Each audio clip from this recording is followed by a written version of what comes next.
पिछली रोटी घर के मर्द नहीं बल्कि तू खाया कर बहू। बहू, तुझे कितनी बार कहा है कि पिछली रोटी किसी की भी थाली में मत परोसना, फिर भी आज तूने मेरे बेटे की प्लेट में परोस दी। कितनी बार तुझे एक ही बात समझाऊं? इतनी छोटी सी बात तेरे दिमाग में क्यों नहीं घुसती? ऐसा कहते हुए शीला जी थाली से पिछली रोटी निकालकर गुस्से से नैना के हाथों में पटक कर रख देती हैं और कहती हैं, इसे तू खाया कर। अरे, घर के मर्द पिछली रोटी खाएंगे तो जिंदगी में कभी आगे नहीं बढ़ पाएंगे, हमेशा पिछड़े ही रह जाएंगे। इसलिए तो कहती हूँ कि तू खाया कर।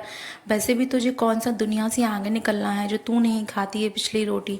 माँ जी, मैं तो खाती आई हूँ जब से इस घर में ब्याह कर आई हूँ, पर आज वो आटा थोड़ा सा ही बचा था और खाने के लिए सिर्फ ये और मैं ही बची थी।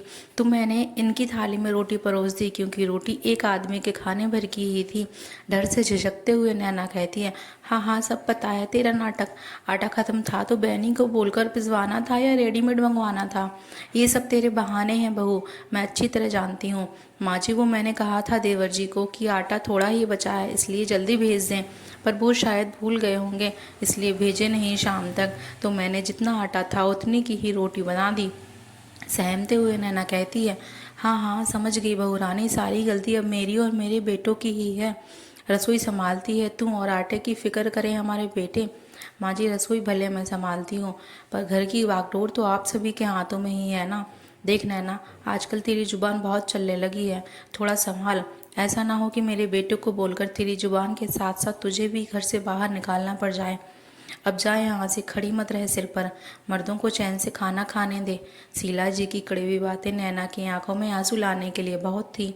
आंख अभी डबडबा ही रही थी कि किसी ने नैना के हाथों को जोड़ते हुए कहा, मम्मी जी कहाँ खो गई आप पिछली रोटी के बारे में कुछ कह रही थी मम्मी जी। अनु की आवाज़ से नैना अतीत से वर्तमान में लौट आई और अपनी सजल आंखों को खुद के बस में करते हुए अपनी बहू अनु को कहती है, बहू, ये पिछली रोटी तू मत खाया कर, मुझे अच्छा नहीं लगता। ऐसा कर, कल से एक छोटी रोटी सबसे अंतिम में बना देना और उसे कौए को दे दिया करना। रसोई में सबके लिए खाना परोसते हुए अनु के गालों को छूते हुए नैना कहती है, पर क्यों मम्मी जी, रोटी तो रोटी है, पहली या आखिरी, क्या फ़र्क पड़ता है?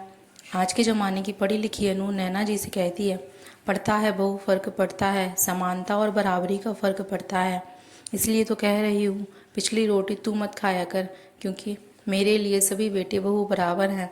नैना जी खुद पर कल की कहानी को याद करते हुए कहती हैं, ठीक है माँ जी, आप जैसा उचित समझें, कहकर अनु टेबल पर प्लेट लगाने चली जाती है और नैना जी फिर से अतीत के गलियारों में